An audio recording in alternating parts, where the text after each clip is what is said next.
Le grand hippodrome, ou cirque de Rome, avec ses 600 mètres de longueur et sa durée de vie de plus d'un millénaire, a bien mérité le qualificatif de Maximus, très grand. Né sous les rois de Rome, agrandi sous la République, restructuré par César et Auguste, embelli encore sous l'Empire, il finit par atteindre la contenance incroyable de 200 000 places.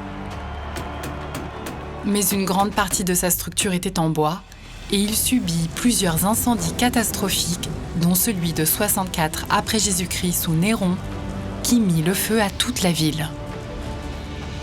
Dans le Grand Cirque se déroulaient les courses de chars, un des spectacles les plus appréciés des Romains.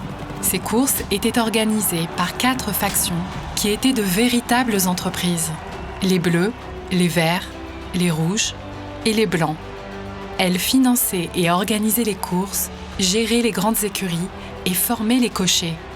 Chaque faction disposait de 3 carcérès ou stalles de départ dans le cirque.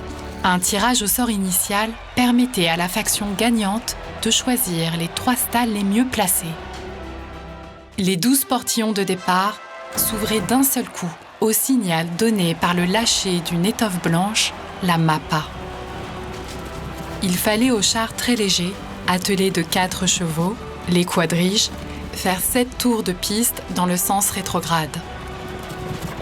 Ils effectuaient 14 virages très dangereux en contournant les triples bornes placées aux extrémités de la longue spina centrale constituée d'un alignement de bassins. Les cochers étaient de véritables pilotes professionnels.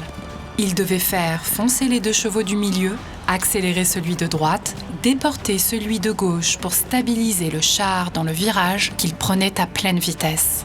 On ne pouvait pas freiner, et l'accident, le naufragium, était souvent mortel. Seul le char qui franchissait le premier la ligne d'arrivée était déclaré vainqueur, et son cocher recevait la palme, la couronne et le prix. Il faisait un tour d'honneur sous les acclamations. Les cochers pouvaient gagner d'énormes sommes d'argent, mais presque tous sont morts jeunes. Souvent, ils se faisaient bousculer, piétiner, écraser. Sur la spina centrale, 2 édicules, l'un dit aux œufs, l'autre dit aux dauphins, indiquaient aux spectateurs l'état d'avancement de la course. 2 obélisques se dressaient au-dessus des bassins. L'un au centre, érigé par Auguste, symbolisait l'annexion de l'Égypte. L'autre, érigé en 387, provenait du temple de Karnak. Il symbolisait la fin du paganisme dans un empire devenu chrétien. L'empereur et sa suite se tenaient dans une loge magnifique, le Pulvinar, en forme de temple relié directement au palais impérial, et face au temple du dieu Sol, le soleil, auquel le cirque était entièrement dédié.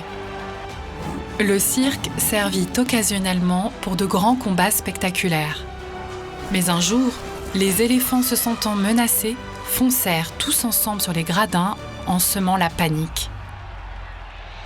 On ne voit plus aujourd'hui qu'une partie des murs en briques de l'hémicycle du cirque, dont les vestiges se trouvent à plus de 10 mètres de profondeur et sous l'eau.